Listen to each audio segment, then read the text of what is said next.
At least he'd got far enough to wind up with a personal interview.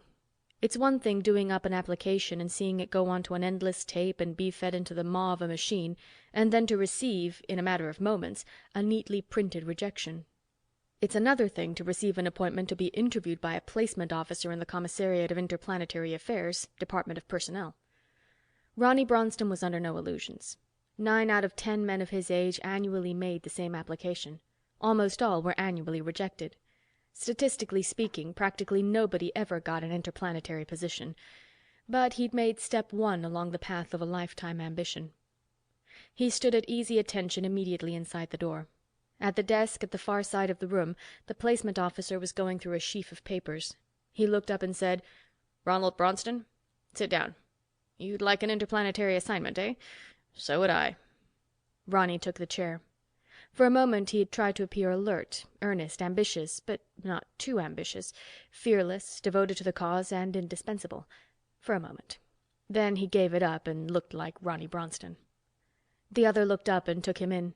The personnel officials saw a man of averages, in the late 20s, average height, weight, and breadth, pleasant face in an average sort of way, but not handsome.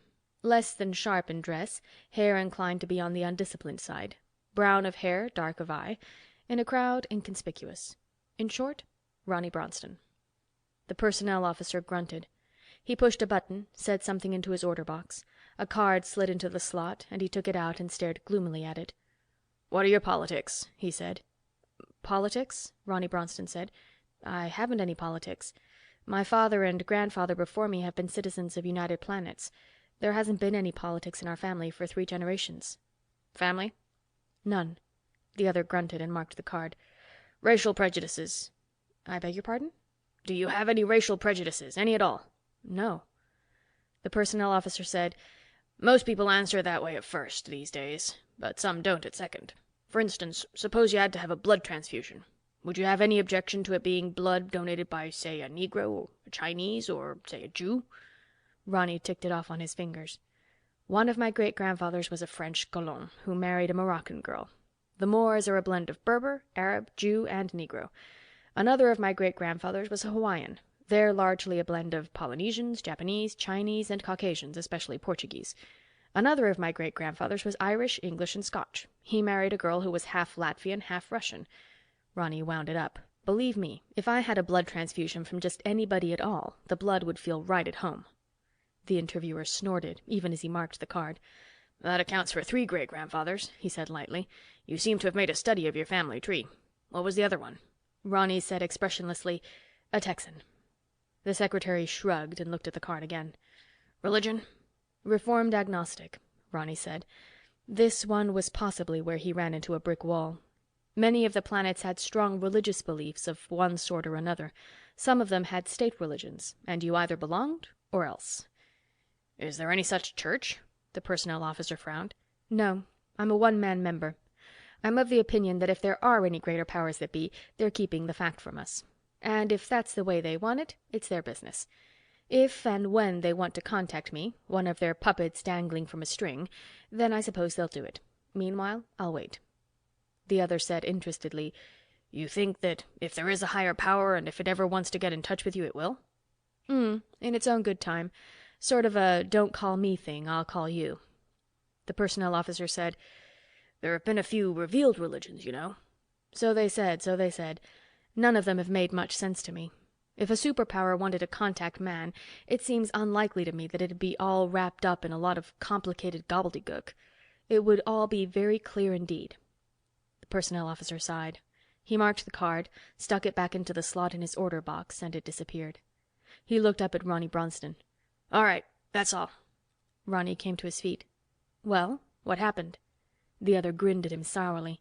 "Darned if I know," he said. "By the time you get to the outer office, you'll probably find out." He scratched the end of his nose and said, "I sometimes wonder what I'm doing here." Ronnie thanked him, told him goodbye, and left. In the outer office, a girl looked up from a card she'd just pulled out of her own order box. "Ronald Bronston?" "That's right." She handed the card to him. "You're to go to the office of Ross Metaxa in the Octagon, Commissariat of Interplanetary Affairs, Department of Justice, Bureau of Investigation, Section G." In a lifetime spent in first preparing for United Planets employment and then in working for the organization, Ronnie Bronston had never been in the Octagon building.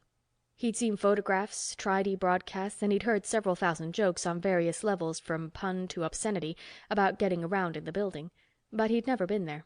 For that matter, he'd never been in Greater Washington before, other than a long-ago tourist trip. Population Statistics, his department, had its main offices in New Copenhagen. His card was evidently all that he needed for entry. At the 6th gate, he dismissed his car and let it shoot back into the traffic mess. He went up to one of the guard guides and presented the card. The guide inspected it. "Section G of the Bureau of Investigation," he muttered. "Every day, something new. I never heard of it." "It's probably some outfit in charge of cleaning the heads on space liners," Ronnie said unhappily. He'd never heard of it either. "Well, it's no problem," the guard guide said. He summoned a three-wheel, fed the coordinates into it from Ronnie's card, handed the card back, and flipped an easy salute. "You'll soon know." The scooter slid into the Octagon's hall traffic and proceeded up one corridor, down another, twice taking to ascending ramps. Ronnie had read somewhere the total miles of corridors in the Octagon. He hadn't believed the figures at the time. Now he believed them. He must have traversed several miles before they got to the Department of Justice alone. It was another quarter-mile to the Bureau of Investigation. The scooter eventually came to a halt, waited long enough for Ronnie to dismount, and then hurried back into the traffic. He entered the office. A neatly uniformed reception girl with a harassed and cynical eye looked up from her desk. "Ronald Bronston?" she said. "That's right." "Where have you been?" She had a snappy cuteness. "The commissioner has been awaiting you. Go through that door and to your left." Ronnie went through that door and to the left. There was another door, inconspicuously lettered, "Ross Metaxa, Commissioner, Section G." Ronnie knocked and the door opened. Ross Metaxa was going through a wad of papers. He looked up, a man in the middle years, sour of expression, moist of eye, as though he either drank too much or slept too little. "Sit down," he said. "You're Ronald Bronston, eh? What do they call you, Ronnie? It says here you've got a sense of humor. That's one of the first requirements in this lunatic department." Ronnie sat down and tried to form some opinions of the other by his appearance. He was reminded of nothing so much as the stereotype city editor you saw in the historical romance Tri-Ds. All that was needed was for Metaxa to start banging on buttons and yelling something about tearing down the front page, whatever that meant. Metaxa said, "It also says you have some queer hobbies. Judo, small weapons target shooting, mountain climbing." He looked up from the reports. "Why does anybody climb mountains?" Ronnie said, "Nobody's ever figured out." That didn't seem to be enough, especially since Ross Metaxa was staring at him, so he added, "Possibly we devotees keep doing it in hopes that someday somebody'll find out." Ross Metaxa said sourly, "Not too much humor, please. You don't act as though getting this position means much to you." Ronnie said slowly, "I figured out some time ago that every young man on Earth yearns for a job that will send him shuttling from one planet to another. To achieve it, they study, they sweat, they make all-out efforts to meet and suck up to anybody they think might help. Finally, when and if they get an interview for one of the few openings, they spruce up in their best clothes, put on their best party manners, present themselves as the sincere, high IQ, ambitious young men that they are, and then flunk their chance. I decided I might as well be what I am." Ross Metaxa looked at him. "Okay," he said finally. "We'll give you a try." Ronnie said blankly, "You mean I've got the job?" "That's right." "I'll be damned." "Probably," Metaxa said. He yawned. "Do you know what Section G handles?" "Well, no. But as for me, just so I get off Earth and see some of the galaxy." Metaxa had been sitting with his heels on his desk. Now he put them down and reached a hand into a drawer to emerge with a brown bottle and 2 glasses. "Do you drink?" he said. "Of course." "Even during working hours?" Metaxa scowled. "When occasion calls." "Good," Metaxa said. He poured 2 drinks. "You'll get your fill of seeing the galaxy," he said. "Not that there's much to see. Man can settle only Earth-type planets, and after you've seen a couple of hundred, you've seen them all." Ronnie sipped at his drink, then blinked reproachfully down into the glass. Metaxa said, "Good, eh? A kind of tequila they make on Deneb 8. Bunch of Mexicans settled there." "What," said Ronnie hoarsely, "do they make it out of?" "Lord only knows," Metaxa said. "To get back to Section G. We're interplanetary security. In short, Department Cloak and Dagger. Would you be willing to die for the United Planets, Bronston?" That curve had come too fast. Ronnie blinked again. "Only an emergency," he said. "Who'd want to kill me?" Metaxa poured another drink. "Many of the people you'll be working with," he said. "Well, why? What will I be doing?" "You'll be representing United Planets," Metaxa explained. "Representing United Planets in cases where the local situation is such that the folks you're working among will be teed off at the organization." "Well, why are they members if they don't like the UP?" "That's a good question," Metaxa said. He yawned. "I guess I'll have to go into my speech." He finished his drink. "Now shut up till I give you some background. You're probably full of a lot of nonsense you picked up in school." Ronnie shut up. He'd expected more of an air of dedication in the Octagon, and in such ethereal departments as that of interplanetary justice. However, he was in now and not adverse to picking up some sophistication beyond the ken of the earth-bound employees of UP. The other's voice took on a faraway, albeit bored tone. "It seems that most of the times man gets a really big idea, he goes off half-cocked. Just one example. Remember when the ancient Hellenes exploded into the Mediterranean? A score of different city-states began sending out colonies, which in turn sprouted colonies of their own. Take Syracuse on Sicily. Hardly was she established than bingo, she sent off colonists to southern Italy, and they in turn to southern France, Corsica, and the Balearics. Greeks were exploding all over the place, largely without adequate plans, without rhyme or reason. Take Alexander. Roamed off all the way to India, founding cities and colonies of Greeks all along the way." The older man shifted in his chair. "You wonder what I'm getting at, eh? Well, much the same thing is happening in man's explosion into space, now that he has the ability to leave the solar system behind. Dashing off half-cocked in all directions, he's flowing out over this section of the galaxy without plan, without rhyme or reason. I take that last back. He has reasons, all right, some of the screwiest. Religious reasons, racial reasons, idealistic reasons, political reasons, altruistic reasons, and mercenary reasons. Inadequate ships, manned by small numbers of inadequate people, setting out to find their own planets, to establish themselves on one of the numberless uninhabited worlds that offer themselves to colonization and exploitation." Ronnie cleared his throat. "Well, isn't that a good thing, sir?" Ross Metaxa looked at him and grunted. "What difference does it make if it's good or not? It's happening. We're spreading our race out over tens of hundreds of new worlds in the most haphazard fashion. As a result, we of United Planets now have a chaotic mishmash on our hands. How we manage to keep as many planets in the organization as we do sometimes baffles me. I suppose most of them are afraid to drop out, conscious of the protection UP gives against each other." He picked up a report. "Here's Monet, originally colonized by a bunch of painters, writers, musicians, and such. They had dreams of starting a new race," Metaxa snorted, "with everybody artists. They were all so impractical that they even managed to crash their ship on landing. For 300 years they were uncontacted. What did they have in the way of government by that time? A military theocracy, something like the Aztecs of pre-conquest Mexico. A matriarchy at that. And what's their religion based on? That of ancient Phoenicia, including plenty of human sacrifice to good old Moloch. What can United Planets do about it now that they've become a member? Work away very delicately, trying to get them to at least eliminate the child sacrifice phase of their culture. Will they do it? Hell no, not if they can help it. The head priestess and her clique are afraid that if they don't have the threat of sacrifice to hold over the people, they'll be overthrown." Ronnie was surprised. "I'd never heard of a member planet like that. Monet?" Metaxa sighed. "No, of course not. You got a lot to learn, Ronnie, my lad. First of all, what are Articles 1 and 2 of the Planets United Charter?" That was easy. Ronnie recited. "Article 1. The United Planets Organization shall take no steps to interfere with the internal political, socioeconomic, or religious institutions of its member planets. Article 2. No member planets of United Planets shall interfere with the internal political, socioeconomic, or religious institutions of any other member planet." He looked at the department head. "But what's that got to do with the fact that I was unfamiliar with even the existence of Monet?"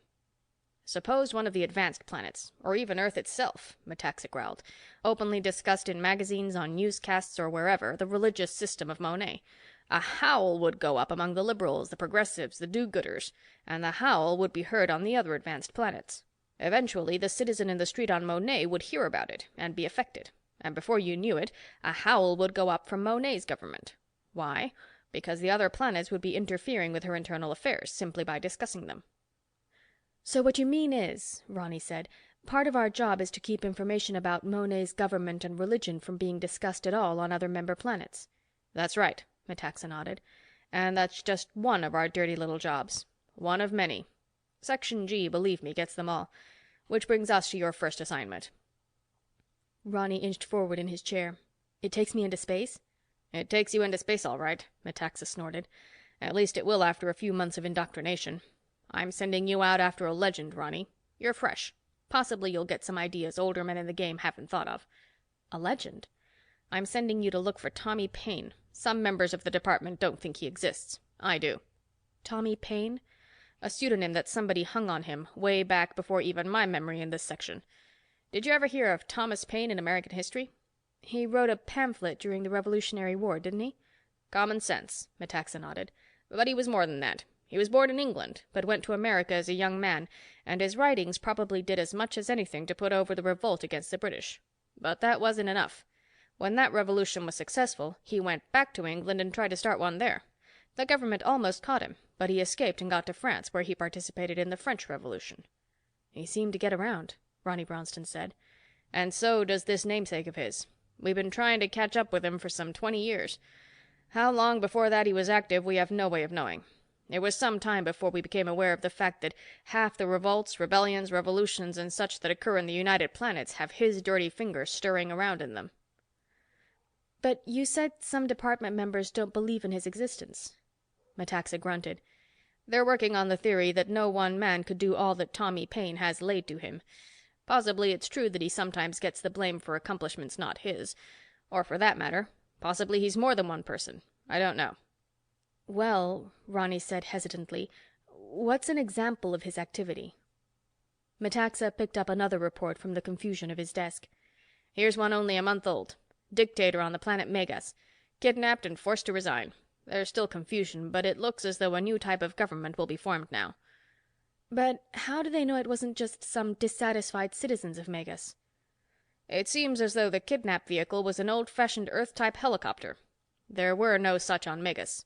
So Section G suspects it's a possible Tommy Paine case. We could be wrong, of course. That's why I say the man's in the way of being a legend. Perhaps the others are right and he doesn't even exist. I think he does. And if so, it's our job to get him and put him out of circulation. Ronnie said slowly, but why would that come under our jurisdiction? It seems to me that it would be up to the police of whatever planet he was on. Ross Metaxa looked thoughtfully at his brown bottle, shook his head, and returned it to its drawer. He looked at a desk watch. Don't read into the United Planets organization more than there is. It's a fragile institution with practically no independent powers to wield. Every member planet is jealous of its prerogatives, which is understandable. It's no mistake that Articles 1 and 2 are the basic foundation of the Charter. No member planet wants to be interfered with by any other or by United Planets as an organization. They want to be left alone. Within our ranks, we have planets with every religion known to man throughout the ages. Everything ranging from primitive animism to the most advanced philosophic ethic. We have every political system ever dreamed of and every socioeconomic system. It can all be blamed on the crackpot manner in which we're colonizing. Any minority, no matter how small, religious, political, racial, or whatever, if it can collect the funds to buy or rent a spacecraft, can dash off on its own, find a new Earth-type planet, and set up in business. Fine. One of the prime jobs of Section G is to carry out, to enforce, Articles 1 and 2 of the Charter. A planet with Buddhism as its state religion doesn't want some die-hard Baptist missionary stirring up controversy.